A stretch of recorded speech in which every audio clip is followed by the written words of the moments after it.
দিচ্ছি ভাই যে আল্লাহর সাথে সম্পর্ক তৈরি করেন, এবং এই সম্পর্ক তৈরি করা যায় কয়েকটা ভাবে। এক নম্বর হচ্ছে গুনাহকে ছেড়ে দেওয়া, গুনাহ ছেড়ে দেওয়া, যে আল্লাহ আমি গুনাহ ছেড়ে দিলাম। হ্যাঁ, আবার গুনাহ হবে, আবার তওবা হবে। মুসলমান তওবা না করা পর্যন্ত সে অন্তরের মধ্যে শান্তি হইতে পারে না। মুসলমানের সাথে আল্লাহর সম্পর্ক তো এইটাই। আমার মায়ের সাথে আমার সম্পর্ক কেমন? কথার কথা, মায়ের সাথে আমি একটা বেয়াদবি করে ফেলছি। মাকে আমি যদি যথার্থ ভালোবাসি, মা মাফ না করা পর্যন্ত আমি শান্তি পাবো? আমি ছোটবেলায় কাজ করতাম, ছোটবেলায় বুঝতাম না, প্রায় মায়ের সাথে মারামারি হয়ে যেত। মানে তখন অনেক ছোট, 3-তে পড়ি, 2-তে পড়ি। এরপর কি করতাম? এরপর মার পা ধরে বসে থাকতাম, আর একটা আঙুল ধরে জোরে একটা মোচড় দিতাম। যতক্ষণ মাফ না করবো ততক্ষণ তোমার আমি জোরে মোচড় দিয়ে রাখবো। মানে মাফ তোমায় করতেই হবে, নাহলে আমি মনে শান্তি পাচ্ছি না। আমি মনে মুসলমান হবে এরকম। একটা গুনাহ করে ফেলছি, ওই গুনাহ চোখের পানিতে না ধোয়া পর্যন্ত, যতক্ষণ না পর্যন্ত মনের মধ্যে এই অনুভূতি আসে যে আল্লাহ রাজি হয়েছে, ঠিক আছে আল্লাহ মাফ করছে আমাকে, এই ফিলিংস না আসা পর্যন্ত আমি কাঁদতেই থাকবো, কাঁদতেই থাকবো, কাঁদতেই থাকবো। এটা হচ্ছে মুসলমান। এইভাবে আল্লাহর সাথে সম্পর্ক হবে। 2 নম্বর সম্পর্ক হবে কিভাবে? পাগলামির মাধ্যমে সম্পর্ক হবে। এগুলো হচ্ছে ইশকের নিয়ম। প্রেমের কিছু নিয়ম আছে, ভালোবাসার কিছু নিয়ম আছে না? হ্যাঁ, দুনিয়ার যারা আশিক তারা কি করে? কত উল্টাপাল্টা করে, কত ভাবে পটানোর চেষ্টা করে। এরকম ইশকের কিছু কমন নিয়ম আছে। আল্লাহ রাব্বুল আলামিনকে পাওয়ার জন্য পাগলামি দেখাইতে হয়। আল্লাহ আমি আপনার জন্য পাগল। শুনবেন, ঘটনা বলবো। মানে নরমাল চোখে মনে হবে যে এটা তো দরকার ছিল না, এটা তো দরকার নাই, বেশি বেশি করতেছে, না এরকম মনে হবে। কিন্তু ওইটাই পাগলামি, ওটাকে আল্লাহকে দেখাইতে হবে। আম্মা জান আয়েশা রাদিয়াল্লাহু তাআলা আনহা একবার রূপার টাকা, আপনাদের খারাপ লাগতেছে? মানে অন্য আলোচনা করতেছি, সবাই মানে জজবার আলোচনা ভালো লাগে সবার, কিন্তু এই আলোচনা ভালো লাগে না, ঘুম আসে নাকি? এই আলোচনা শুনলে ঘুম পায়। হ্যাঁ,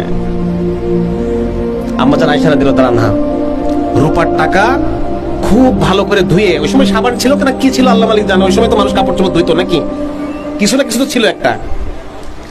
তো ওই জাতীয় কিছু একটা খুব ভালো করে ধোয়া, যেটাকে বলে খুব ভালো করে রূপার টাকা ধুচ্ছে, ধুয়ে একদম সুন্দর করে মুছে সুন্দর করে চকচকে করে রেখে দিচ্ছে।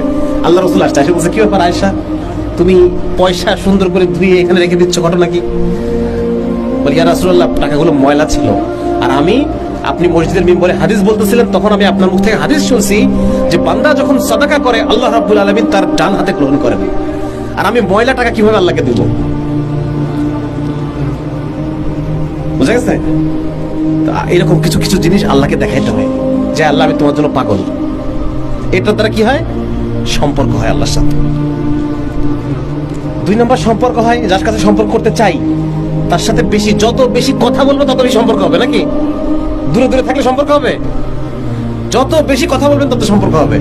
এজন্য আল্লাহর সাথে বেশি বেশি কথা বলতে হবে।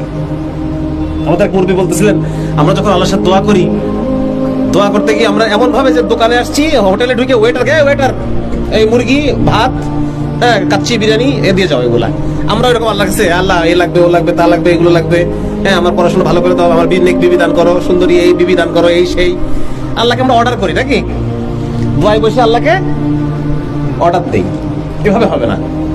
উনি বলতেন যে ভাই দোয়ায় বসো এবং আল্লাহ সে বাতে করো, আল্লাহর সাথে কথা বলো, আল্লাহর সাথে কথা বলো।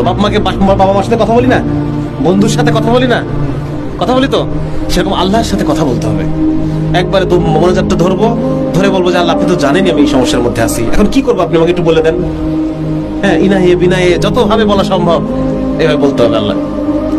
এবং একটা হাদিস আছে খুব সুন্দর, আল্লাহর সাথে কিভাবে কথা বলতে হয়।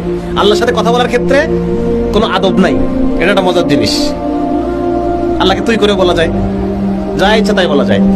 রাসূলের একটা হাদিসে আছে, আল্লাহ রাসূল সাল্লাল্লাহু আলাইহি ওয়াসাল্লাম বলেন যে কোন বান্দা যখন তওবা করে তখন আল্লাহ কেমন খুশি হন। সাহাবীদেরকে জিজ্ঞেস করতেছেন, বান্দা যখন তওবা করে আল্লাহ কেমন খুশি হন? তো বলতেছেন যে উনি উদাহরণ দিচ্ছেন, ধরো এক লোক বিরাট মরুভূমির মধ্যে, কেউ নাই, মানে দূর দূর পর্যন্ত কোনো জনপদ নাই, এই মরুভূমির মধ্যে এই লোকের হঠাৎ করে উটটা হারায় গেছে। তার মানে কি? সে এখন এখানে মরতে হবে, তার উট হারায় গেছে মানে সে আর কোনোখানে ফিরতে পারবে না। তো এইরকম অবস্থায় এই লোক বসে কাঁদতেছে আর মৃত্যুর জন্য অপেক্ষা করতেছে। হঠাৎ করে যখন সে দেখবে দূর থেকে তার উটটা ফেরত আসতেছে, তখন তার মনে কেমন অনুভূতি হবে? অনেক বেশি আনন্দ হবে, আনন্দে চিৎকার করতে পারে। লাফালাফি করবে খানিকক্ষণ যে আমি বেঁচে গেলাম, এই যাত্রা বেঁচে গেলাম। তা আল্লাহ রাসূল বলতেছেন যে ধরো দূর থেকে উঠতে আসতেছে, আর ওই লোক এত খুশি যে খুশির চোটে সে ভুলে গেছে সে কে, মানে সে কি বলতেছে। সে বলতেছে যে আল্লাহ আমি তোর রব, তুই আমার বান্দা। এটা তো হাদিস, সহিহ হাদিস। মানে এতই খুশি সে যে সেই খুশিতে সে হিতাহিত জ্ঞান হারায় ফেলছে। আল্লাহ রাসূল সাল্লাল্লাহু আলাইহি ওয়াসাল্লাম বলেন যে বান্দা যখন তওবা করে আল্লাহ এরকম খুশি হন। সুবহানাল্লাহ, আল্লাহ এত খুশি হন, সর্বোচ্চ পরিমাণ খুশি, যেই পরিমাণ খুশি হলে আমাদের হিতাহিত জ্ঞান থাকে না। আল্লাহ এত খুশি হন যখন কোনো বান্দা তওবা করে। এজন্য ভাই আল্লাহর সাথে সম্পর্ক করার দ্বিতীয় একটা রাস্তা হচ্ছে তওবা করা, বেশি বেশি তওবা করা। যে আল্লাহ আমার ভুল হয়ে গেছে, আপনি আমাকে মাফ করে দেন, আমার ভুল হয়ে গেছে। যত বেশি আল্লাহ রাসূল সাল্লাল্লাহু আলাইহি ওয়াসাল্লাম নিজে কোনো গুনাহ না করা সত্ত্বেও 70 বার তওবা করতেন। তাহলে আমাদের কতবার করা দরকার?